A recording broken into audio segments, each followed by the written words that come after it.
कक्षा 10 का है त्रिकोणमिति का परिचय। त्रिकोणमिति का मतलब होता है जिसमें 3 कोण हो, यानी त्रिकोणमिति का नाम नीचे पड़ा हुआ है 3 कोण का नाम ए बी सी, यानी 1 2 3 त्रिकोणमिति यानी 3 कोण को जिसको हम क्या कहते हैं त्रिकोणमिति का परिचय। यहाँ पे दिया हुआ है एग्जाम्पल 17 सिद्ध कीजिए कास ए बटा 1 माइनस टेन ए माइनस साइन स्क्वायर ए बटा कास ए माइनस साइन ए बराबर कास ए प्लस साइन ए, यानी हमको क्या सिद्ध करना है बायां पक्ष बराबर दाहिने पक्ष, या दाहिने पक्ष को लेकर चलेंगे तो हमारा बायां पक्ष आ जाएगा। अगर बायां पक्ष लेकर चलेंगे तो दाहिना पक्ष सिद्ध करना होता है। तो हमको क्या करना है, यानी बाएं पक्ष बराबर दाहिने पक्ष हमको सिद्ध करना है। ये तो त्रिकोणमिति का परिचय था, हमने इसको बताया। त्रिकोणमिति है जिसमें 3 ट्रायंगल हो, ट्रायंगल उसको हम क्या कहते हैं ट्रायंगल त्रिकोणमिति कहते हैं। लिखेंगे हल, यानी हम सिद्ध करेंगे बायां पक्ष बराबर दाहिने पक्ष। लिखेंगे हल, हल क्या है का बायां पक्ष है वो दाहिने पक्ष है, यानी को एल एच एस यानी लेफ्ट हैंड साइड, ये है राइट हैंड साइड यानी आर एच एस। तो हम लेफ्ट हैंड साइड को लेकर चल रहे हैं। L H S, L H S बराबर दिया हुआ है कास ए बटा 1 माइनस टेन ए माइनस साइन स्क्वायर ए बटा कास ए माइनस साइन ए। अब ध्यान देंगे यहाँ पे क्या दिया है यानी लेफ्ट हैंड साइड हमारा क्या है कास ए बटा 1 माइनस टेन ए माइनस साइन स्क्वायर ए बटा कास ए माइनस साइन ए। अब ध्यान देंगे कि टेन स्क्वायर के बराबर होता है, टेन का मतलब क्या होता है, चूंकि यहाँ पे लिखेंगे टेन, टेन ए बराबर हो जाएगा साइन ए बटा कास ए। कास ए हम क्या लिखेंगे टेन ए के बराबर हम लिखेंगे टेन साइन ए बटा कास ए, यहाँ बराबर का चिन्ह दे देंगे कास ए बटा 1 माइनस साइन ए, टेन ए के बराबर होता है साइन ए बटा कास ए।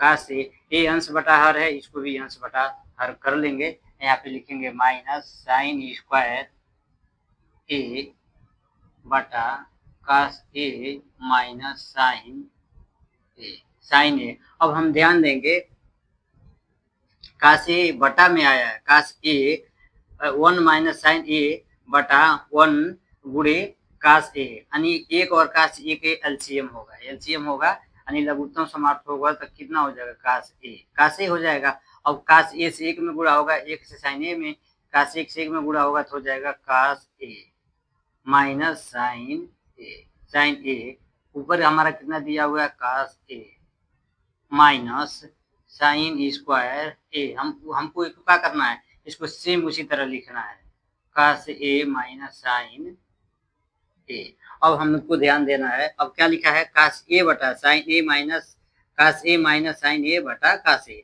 अब क्या होगा ये भाग में है तो कास ए से गुणा हो जाएगा कास ए में, गुणा हो जाएगा कास ए से, कास ए में गुणा होगा तो कितना हो जाएगा कास स्क्वायर ए हो जाएगा बटा कितना बचा है कास ए माइनस साइन ए, माइनस दिया है साइन स्क्वायर ए बटा कास ए माइनस साइन ए हमारा दिया हुआ है। अब ध्यान देंगे जब हर बराबर होता है तो ऊपर की संख्या जोड़ है तो जुड़ जाएगा, घटाना है तो घटा देते हैं। तो ऊपर की संख्या क्या होगा कास ए माइनस साइन ए, इसको एक क्वेश्चन में बंद कर देंगे।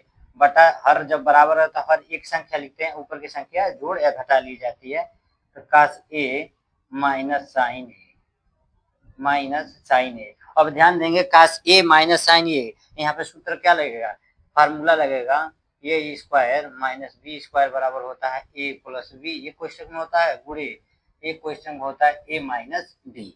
अब हम क्या करेंगे कास स्क्वायर ए माइनस साइन स्क्वायर ए है, एक में लिखेंगे कास ए प्लस साइन ए, एक क्वेश्चन में आएगा, दूसरे में आएगा माइनस कास ए माइनस ए माइनस साइन ए बटा कास ए माइनस साइन ए। अब ध्यान देंगे कटने वाला संख्या है कास ए माइनस साइन ए बटा कास ए माइनस साइन ए, सेम संख्या है तो कट जाएगा तो बचेगा कितना, हमारा दाहिने पक्ष बचेगा कास ए प्लस साइन ए, यहाँ पे पूछा क्या है, ध्यान देना, काश ए बटा 1 माइनस tan ए माइनस साइन स्क्वायर ए बटा काश ए माइनस साइन ए बराबर क्या सिद्ध करना है, काश ए प्लस साइन ए, यानी हमारा LHS बराबर RHS है, यानी आ गया है। तो लिखेंगे इसलिए काश ए बटा 1 माइनस tan ए बराबर लिखेंगे माइनस साइन स्क्वायर ए बटा काश ए माइनस साइन ए बराबर काश ए प्लस साइन ए, यानी एक दूसरे के बराबर है, यानी बायां पक्ष दाएं पक्ष के बराबर है, यानी बायां पक्ष लेकर चलें तो हमारा दाहिना पक्ष आ गया है। यहाँ पे लिखेंगे चूंकि LHS बराबर है RHS, यानी लेफ्ट हैंड साइड बराबर राइट हैंड साइड, यानी दायां पक्ष बराबर बायां पक्ष है। यही हमको क्या करना था, सिद्ध करना था, टू प्रूव दैट, हमको सिद्ध करना था कि दाहिना पक्ष बायां पक्ष के बराबर है कि नहीं। यही हमारा आंसर हो जाता है।